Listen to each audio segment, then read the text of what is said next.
Donc, il y a une équipe provinciale de transition qui a été mise en place entre la MONUSCO, les agences des Nations Unies, la société civile et les différents chefs de division provinciales. Et donc, cette équipe de transition-là a 3 grands groupes de travail. Et ça a permis d'identifier, parce que vous savez, on ne peut pas tout faire à la fois. Il faut choisir des priorités. Sur quoi on met l'accent pendant ces quelques mois qui restent. Et donc, cette équipe de transition travaille là-dessus et essaie donc de renforcer, d'identifier ces différents points de priorité qui ont déjà été identifiés. Et donc, ce travail se fait ensemble donc, pour renforcer les capacités de ces différents organes-là. Et ça va faire partie, si vous voulez, un peu de ce qui va rester aux autorités qui sont en train d'arriver. Il y a quelque chose qui est important, il y a la continuité de l'État. Donc, je pense qu'il faut qu'on comprenne ça aussi. Il y a ce qu'on appelle la continuité de l'État. C'est un principe qui est critique et il est important. Donc, celles qui vont venir, elles vont devoir assumer la continuité de l'État.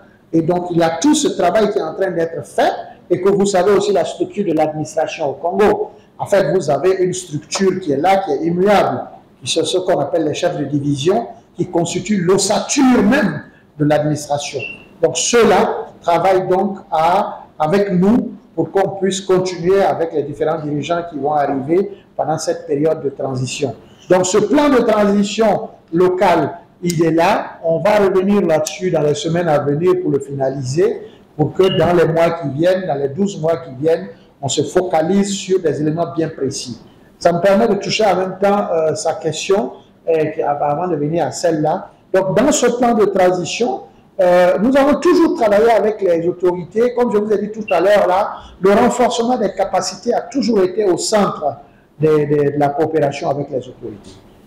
Comme je vous ai dit tout à l'heure, quand on dit les patrouilles avec les FARDC, il ne s'agit pas seulement qu'ils se mettent ensemble sur un chemin et qu'ils y aillent. Non, ils s'asseyent ensemble, ils planifient ensemble.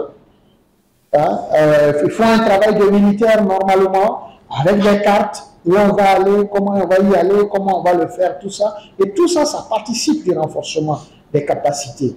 Et ce travail se fait à tous les niveaux. Vous savez aussi que ce soit au niveau de la police, la PNC, nous avons du travail de formation qui se fait depuis longtemps. Il n'est pas nouveau.